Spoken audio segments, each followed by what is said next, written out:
balak pumunta ngayong summer. May nabalitaan ako na may place daw sa Taguig na maganda. Favorite yata. Summer in Taguig? Yeah. Malapit lang yun. Pumunta ka na? Not yet. Okay. Kata.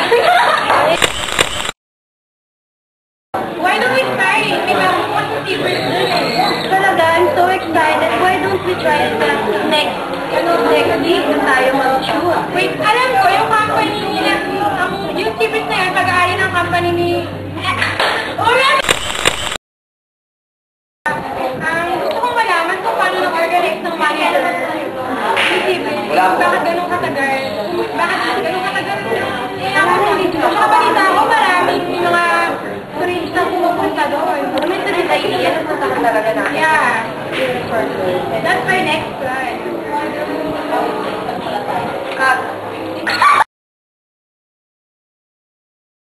Grabe, excited na ako pumunta doon. Oh my gosh, time na.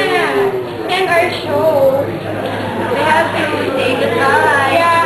So next week, tapuso ka pamilya. Abangan nyo kami sa TV.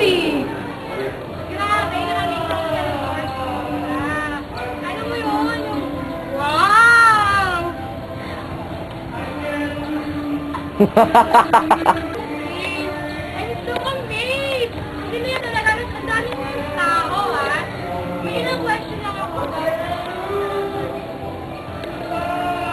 Paano yung napanatili yung return nyo? Over 13 years, right?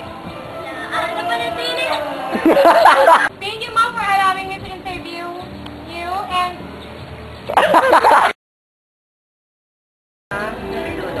Medics! Ma'am! Ito yung stretcher. Pag may nalunod, dito namin binubuhat siya.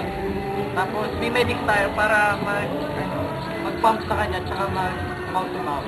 Pwede po Chef Lobat!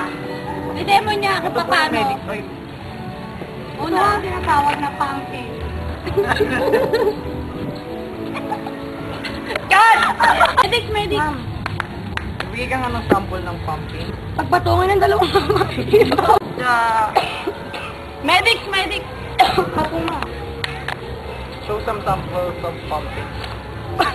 Patungin ng dalawang kamay. And then itampuan ko kung paano gawin. Medics. Show us some samples of pumping. Patungin ng dalawang kamay. So, paano yun na-maintain yung cleanliness nila sa So, mini-maintain namin yun. Katulad na lang, pag may nakita kaming kahit na kapirasong dumi. Alam ko lang po kung paano po na-maintain yung cleanliness ng cater system. So, na-maintain namin itong cleanliness ng aming resort. Halimbawa, pag may nakikita kaming mga kahit simple, kunting dumi, agad namin itong tinatanggal. Pinapanatili namin ito para hindi magkagulo.